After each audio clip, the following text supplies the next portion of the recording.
Have you ever had a moment in life where you wake up and you realize that you no longer like who you are? You get caught up in the hustle of life, too busy to find the time for the things you truly enjoy? 2 years ago, after knocking many things off my life's list, I promised myself I'd get back to what made me happy. I decided I'd make more of an effort to get out and fish more. As I learned to fish better and in places and conditions totally out of my comfort zone, I started to realize my true passion for fishing. I couldn't get enough of it, not just catching fish, but what the experience as a whole has to offer. The peace it can bring, the smile it can put on people's faces, the bond that grows from spending time together in the outdoors is truly uplifting. In my search of knowledge and like-minded people, I stumbled upon a group from Calgary, Alberta, the Fly Fishing Bow River Outfitters. Jason. After tuning into the Thursday night Andrew live fly Bagley, tying sessions, I had is. learned What's of their up? fly How are you? fishing Bruce, guide school. Cole. Becoming a guide has always been something I have been interested in, but never had the opportunity to try. Until this year.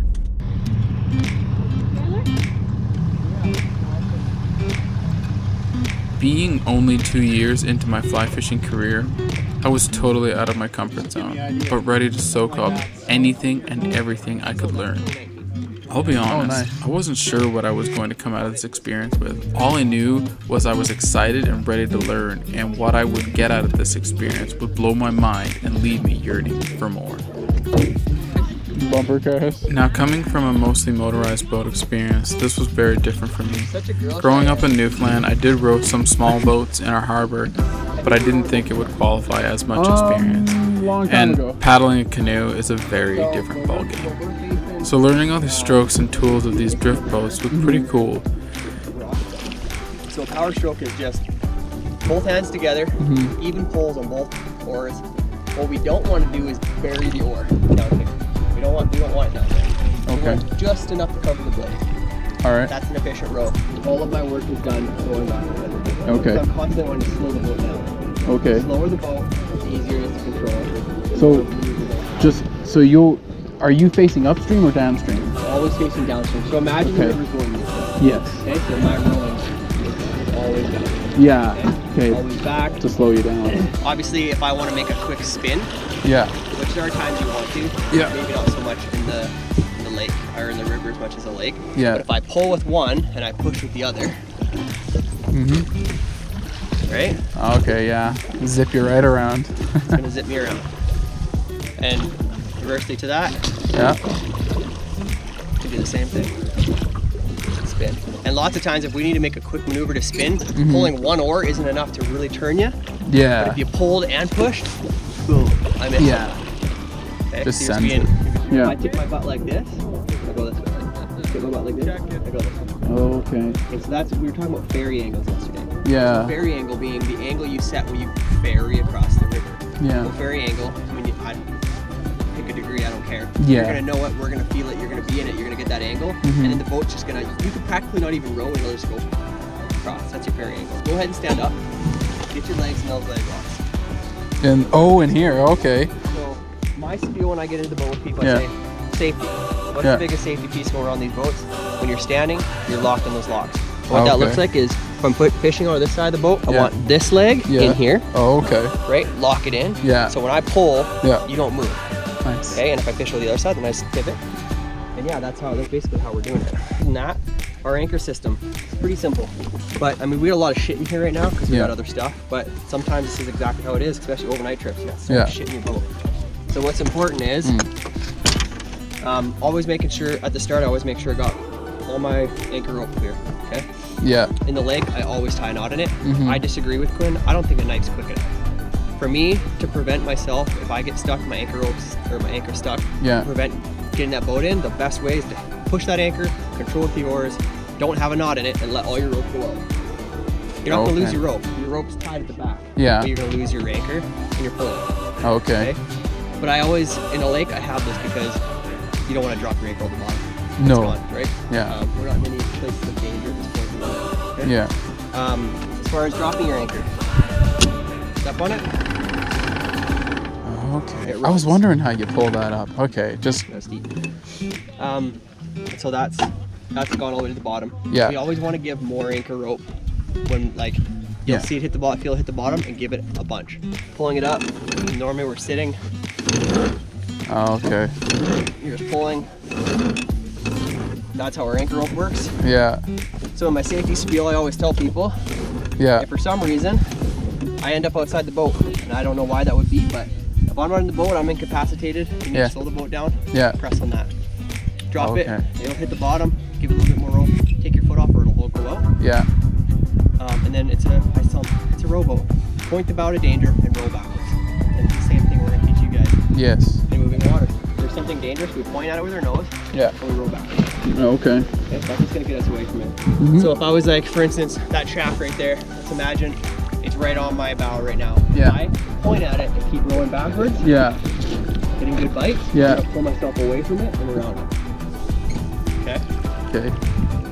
Alright. All the basics Good. that I would need for the next day on the boat. Does this do anything? Learning these on a lake may seem not productive at first, Oh, okay. but getting these Trying that. motions down and Big getting giver. comfortable with the boat was very necessary.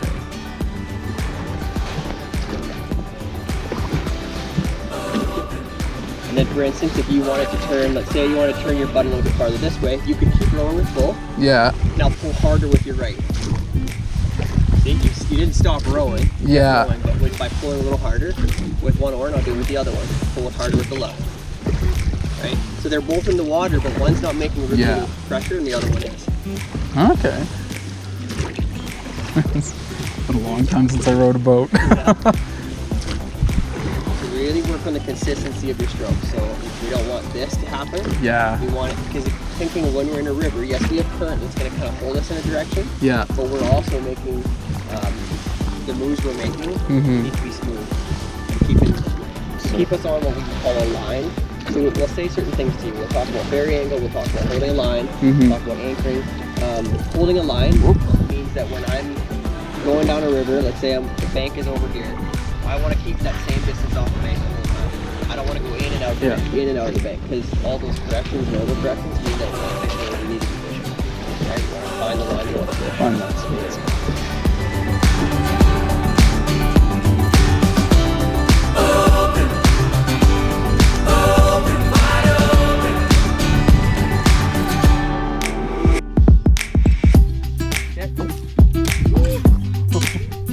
So good.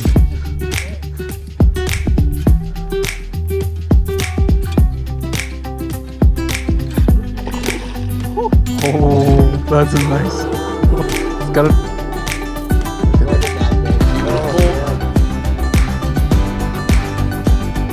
Nice. It's the first time I've actually seen bloody, deadly.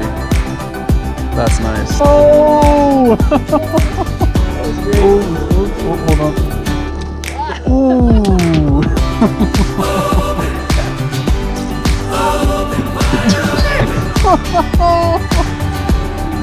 Motherfucker. You almost stop breathing sometimes. Just swirled under it like it just Yeah, hit it. yeah.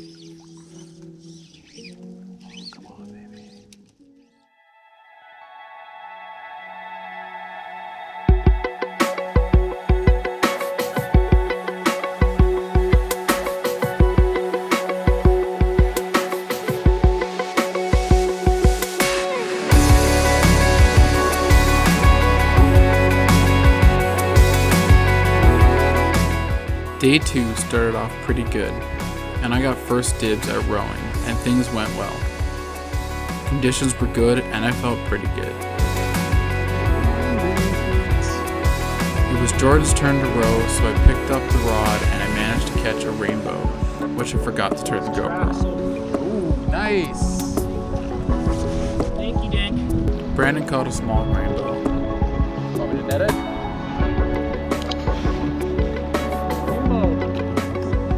And I managed to catch my first brown trout.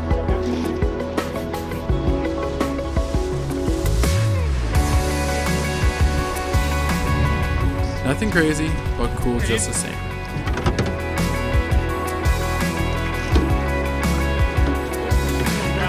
Oh, look at that!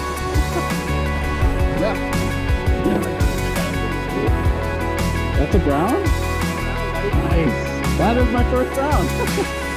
First round car. Your turn?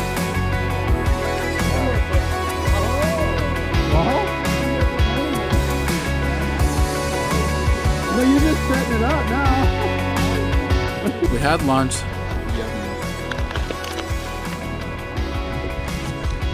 Then the guys talked more about guiding and having shore lunches. I managed to catch a fish, finally. Two. The good, the bad, and what they found worked and didn't work. Mind you, it's all on personal preference. Then came time to hop back into the driver's seat. The wind had picked up and the conditions were not in my favor.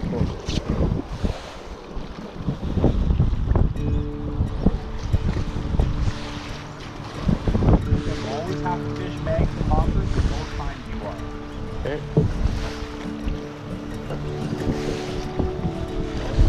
You want to tilt the pass? Yeah.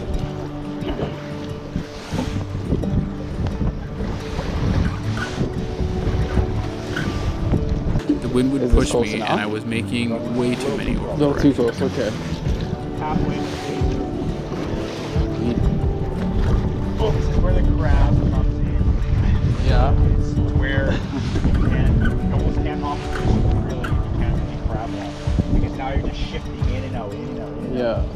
Yeah. I was having trouble trying to match indicator speed. Follow that indicator. Follow whatever you want to place your spot on. Yeah. There's your speed. If it goes ahead of you, you know to slow down. If it goes behind you, slow it down, slow it down, slow it down. Speed us up, right? One of those things where you got to find the happy medium. I'm trying to follow both you guys' thing. I couldn't figure out what I was doing wrong, and my confidence was shaken. Okay, so if you wanted to fish this, right, you always have to stop way well below what you think is far close to the top.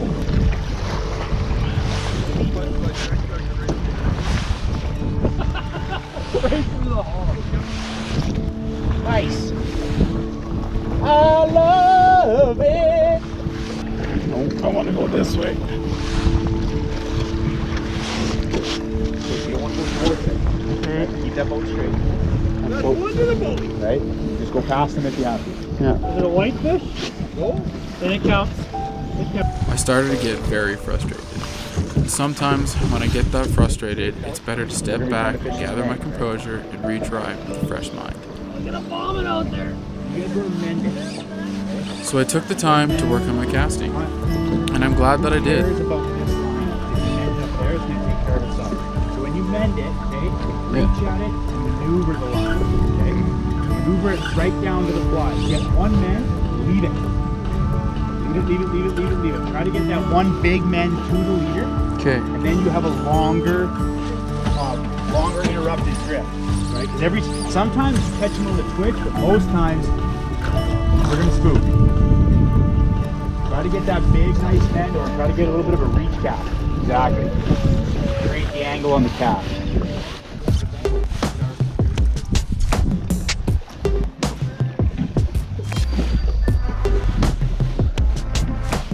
Ooh, Chris.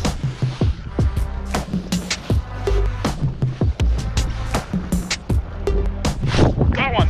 Oh, he let go. He ate it. I seen him jump. I just cast it just up from him and let it drift. Oh, you see him rise first? Yeah, I seen him rise and I got in front of him. There's like a bunch jumping right here. I got a way better feel for casting nymph rigs and hopper rigs.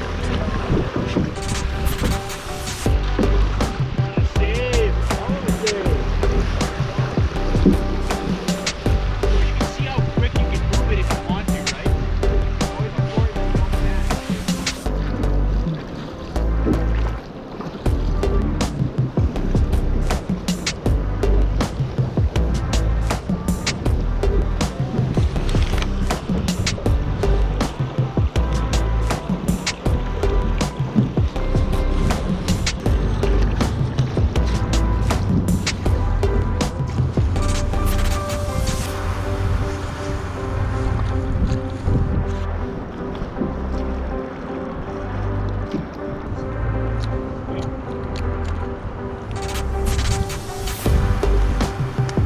feel that I managed to salvage my day to come back for a fresh start on day 3 of On the Water. Hey folks, thank you for watching. I hope you enjoyed the video. Don't forget to comment, like, subscribe, and we'll catch you for part 2 next weekend. Right here. Well, right there. But right here. I'll be right here. You'll be right there. Later, guys.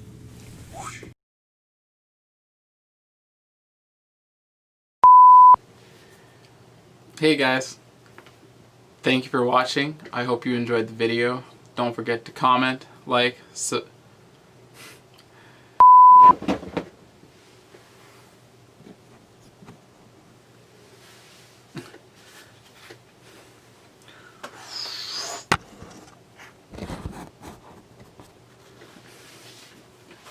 I hope you enjoyed the video. Don't forget to comment. Hey guys, I hope you enjoyed the video. Don't forget to comment, like, subscribe. Hey guys, I hope you enjoyed the video. Don't forget to comment.